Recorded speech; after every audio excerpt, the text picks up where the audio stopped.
Angles and polygons, section 6.1. Okay, starting into chapter 6. Review chapter 5 was all about what shape, basically? Triangles. Chapter 6 now we're getting into polygons. Actually, we're going to talk a lot about quadrilaterals. But today we're going to talk about angles and polygons. Vocabulary here. An interior angle. When you think of the word interior, what do you think of?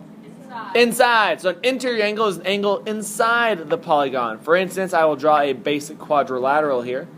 An interior angle would be something like that angle right there. That is an interior angle. Okay, it's an angle on the inside of the polygon. Whereas the opposite would be what is an exterior angle. All right, an exterior angle, when you think of exterior, you think of outside. So an exterior angle is when you extend a side of the polygon, the angle that is adjacent to the interior angle. Now when you read that, you're like, what?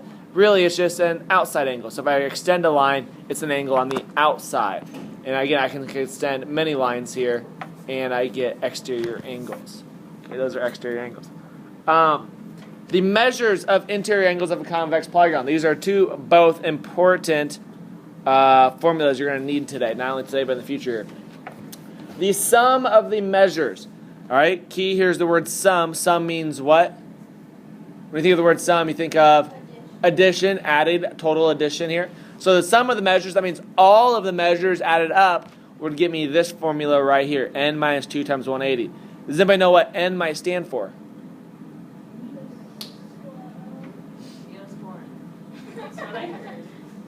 N stands for the number of sides. N would be the number of sides. Okay, n is the number of sides. Whereas the next formula is the measure of an interior angle. Now we're finding an exact measure. Okay, so now I'm finding an exact measure. What do you notice about the two formulas? Are they very similar? Yes, both of them start the same thing. N minus 2 times 180. The difference on the second one is I'm going to divide by how many sides there are. All right, and that's how I get the exact measure of the interior angles. So very similar. Second part is I'm just going to divide by the number of sides, actually. Next part here. The parts of a polygon. Okay, this table right here will be very beneficial. And actually, if you look around my room, you'll see this table, a very similar table to it twice in here. If you look at the front of the board, there's a polygons chart. There's a lot of the polygons we're going to talk about today. All those polygons are on this chart. You can see a triangle, a quadrilateral, a pentagon, hexagon, heptagon, octagon, nonagon, decagon. If you look up here on this chart, there's the same polygon's name with the sides next to it. Okay, very similar.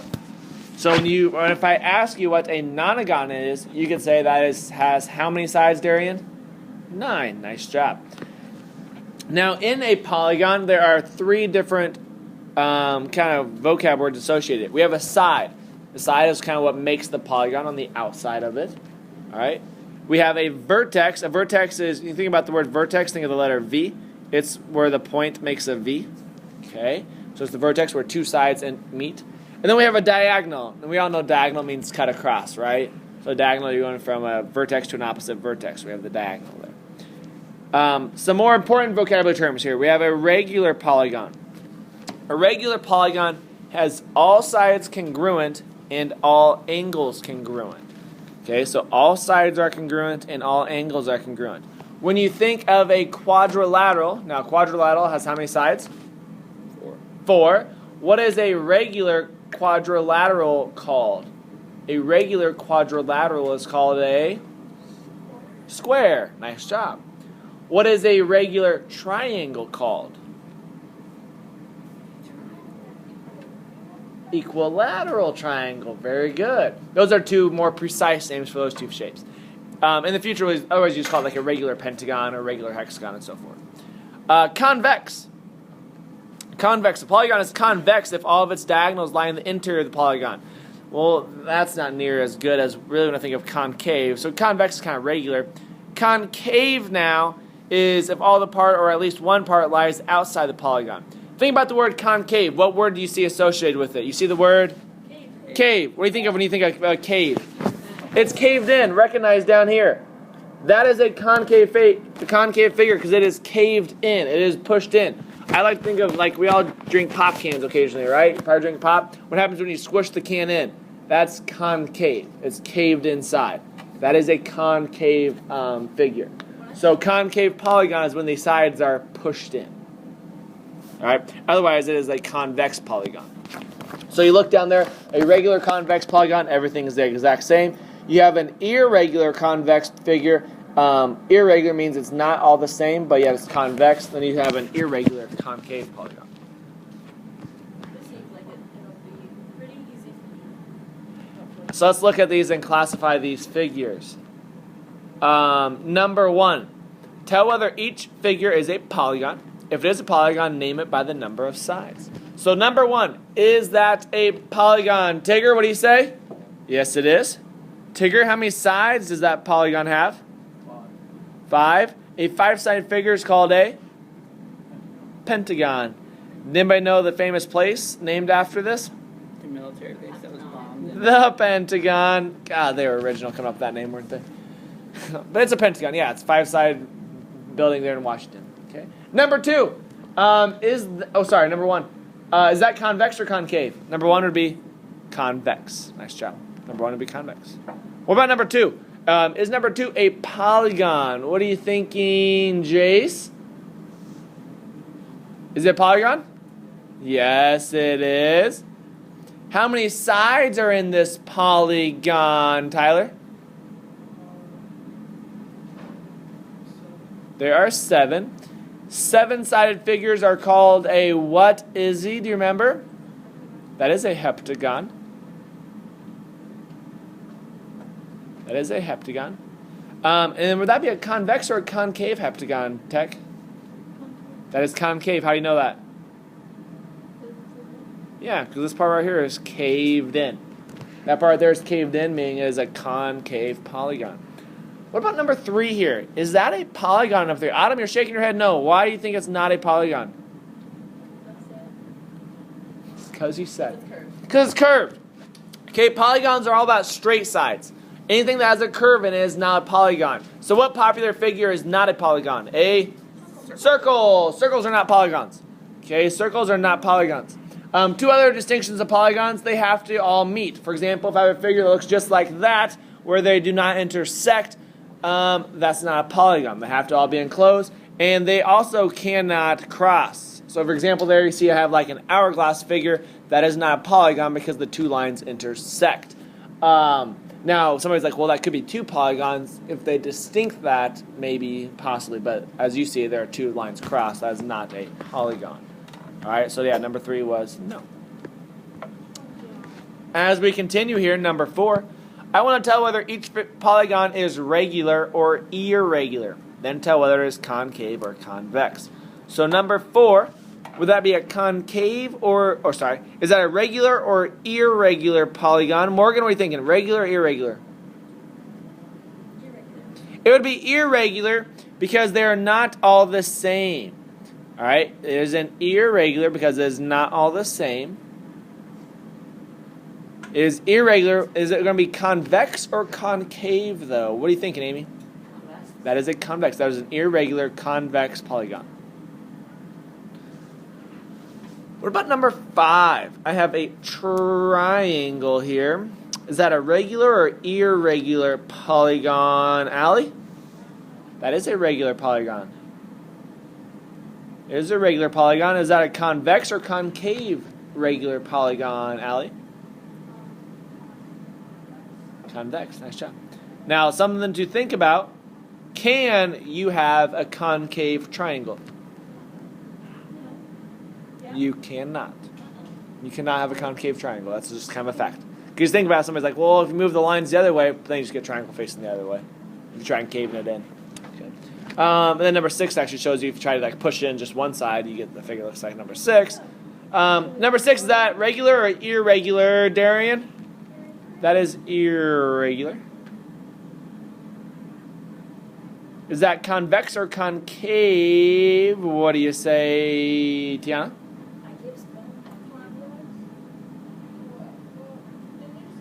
Number 6? What is it? Is it convex or concave? It is concave. Wait, what did you just say about the concave triangle? That's not a triangle. Is it? Because what type of shape is it? Quadrilateral. That's a quadrilateral. Do you see the difference there? Yeah. Yeah, that is actually quadrilateral. And that's why I know. You didn't have to, no. You just had to do irregular, convex, or concave. Yep. I tried those. It says an irregular, concave, quadrilateral right there. Next part here. Classifying polygons with their angles. All right. For example, the Polygon Angle Sum Theorem states that the sum of the interior angles, sum meaning all added up, of the interior angle measures of a convex polygon with n sides is n minus 2 times 180. This is an important formula you're going to have to know. What that means is if I add up all of the angles of the polygons, I get a certain sum. Now, we all understand triangles. What do the interior angles of a triangle add up to? 180. Triangles add up equal to 180. We all can agree on that, yes? For example, let's say I give you a quadrilateral here. Okay, and this, I'm going to show you kind of where this comes from. If I draw a diagonal in this quadrilateral, like that, how many triangles do I have? 2, right? Each of those triangles adds up to how many degrees? What's 2 times 180? Hey, what do you know? That is what the interior angles of a quadrilateral add up to. It all stems from that formula right there, actually, where the triangles, you can break it up into triangles. Now, they simplify it down as n minus 2 times 180, where n is the number of sides. So, for example, if I have a hexagon, which is 6, I say 6 minus 2 times 180. If I have a decagon, which is 10, I say 10 minus 2 times 180. All the same there. All right? So, number 7 here, I need to do a pentagon. My formula for the sum, recognize it says sum, is n minus 2 times 180.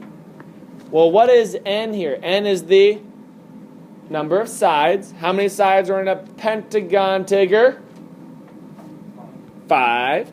So I'm going to say 5 minus 2 times 180. 5 minus 2 is actually 3 times 180. 3 times 180 gets me the interior of a pentagon, adds up all to what, Emily?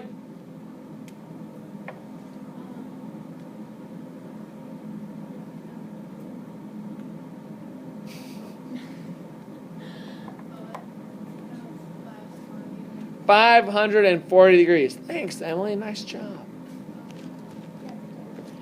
How about number 8? An octagon. Perfect for number 8. Sadly, kind of set that one up better myself. An octagon has how many sides, Amy? See it now because it is number 8? Gosh. Ironic. 8 minus 2 times 180. What's 8 minus 2, Taylor? 8 minus 2 would give me 6. I take 6 times 180. 900. No. And I get It's 1,080 degrees. Wrong. You got 9. Maybe you typed it in wrong. 6 times 180. Calculator right now. Number 9, an heptagon. A heptagon has how many sides? 7. 7. So I would say 7 minus 2 times 180. 7 minus 2 is? I got 900 again. Well, this one is actually Oh, nice. 900 degrees. I was going to say, I feel it's not wrong. What do you think here? The more sides, what do you know about the angles? If I add more sides, what happens to my angles? They get bigger, right? So what happens, you think, if I had like a 20-agon? How big are my angles be? 20. A lot. Let's Okay. shall we? Is there actually a thing like that? 18. Yeah, it's called something special. Next part here, classifying the polygons. We're going to go a little more specific here. What happens if I want to find the exact measure of an interior angle? Well, now I'm going to do the same formula. For example, we all know quadrilateral quadrilateral is 360. We did that earlier. Now to find the actual measure, I'm going to divide it by the number of sides it is. So I'm going to do the same formula, n minus 2 times 180. And then I take that divided by how many sides there are, and that's where I get what the exact measures are. Gotcha. Okay, so we're taking these same stuff, saying, hey, this whole figure adds up to this much, but now each exact angle will be this many degrees. Okay, so the formula again was n minus 2 times 180 divided by n. And we'll do this bottom half here in a little bit. So number 10, let's think about this here. I have an octagon. How many sides is an octagon? 8. So I'm going to say 8 minus 2 times 180 divided by 8. What's 8 minus 2? So 6 times 180 divided by 8. What is 6 times 180 divided by 8 going to get me, Tech? 135 degrees. Oh my gosh, I got that. That means all of the angles in a regular octagon would all be 135 degrees. Let's think about it on an easier figure. What about a triangle? Well, how many sides is a triangle? 3. So I would do 3 minus 2 times 180 divided by 3. 60. And I get an answer that is 60. 60 degrees. I'm good at this. Now, as we all know triangles, right? Does that make sense for a triangle? If they're all 60 degrees, they all add up to 180, and that is a regular triangle. That is an equilateral, equiangular triangle. Take a couple seconds, try numbers 12 and 13. Okay, number 12. A pentagon. What is the interior angles? What's the exact measure of an interior angle, Autumn? 108. 108 degrees. And what about a hexagon, Nathan? 120 degrees. Now let's think about it here. Interior angles of a polygon. What is the maximum the angle on the inside could be? 179. About 179.9. Could it be over 180 or could it be 180? No, because then I just have a straight line, which is not a polygon. Okay? It has to at least be something, some type of angle in order to be a polygon, right? What would 179 be? Very, very, very big figure. What'd you say? You want to do another one? So, for example, here, a hexagon was how many sides, Allie? 5, 6. So I would do 6 minus 2 times 180. Because I'd find out what the sum of the angles is. So I would say, and then divide by 6. Right? So I'd say 4 times 180. What's 4 times 180 then? I think it's about like 720. So I get 720 divided by 6 because there was 6 sides in a hexagon. It's the same formula we were just doing, but now we're just going to divide it by the number of sides there is to find the regular shape of it. All right, last thing we're going to do today. Number 14 and 15 here. I'm going to label these angles. I have 1, 2, 3, 4, 5, 6, and 7. I want you... Oh, they're coming up here in a sec. I did not. It's like I labeled the angles. It's coming. There you go. There's the angles. Okay? I label those angles 1, 2, 3, 4, 5, 6, 7. I want you to take angle 1 plus angle 2 plus angle 3 plus angle 4 and see what you get. And then I want you to take angle 5 plus angle 6 plus angle 7 and see what you get. Now, we all know how to find those missing angles, right? Because we have a straight line. Straight line is how many degrees? Supplementary. 180. So subtracting and find the missing angles there. Take a couple seconds to find those missing angles. Okay, let's go through this here. Angle 1 would be 73. Angle 2 would have been 93. Angle 3 would have been 117. Angle 4 would have been 77.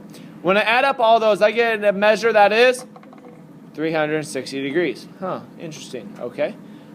Let's do the next one. Angle 5 gets me 126. Angle 6 gets me 115. Angle 7 gets me 119. When I add up all those, I get 360. What I notice about them, they are the same. What actually happens here is when you kind of compress all this, or all the angles around add up to 360 because it makes a circle right there. If you're taking all the extra angles all around, it kind of gets like a pinwheel thing. It would all be a circle. So every time, no matter what, the extra angles will always add up to 360, no matter what. Now, the smaller the figure, the bigger the exterior angles. The bigger the figure, the smaller the exterior angles. So let's say I threw out a decagon. A decagon has how many sides?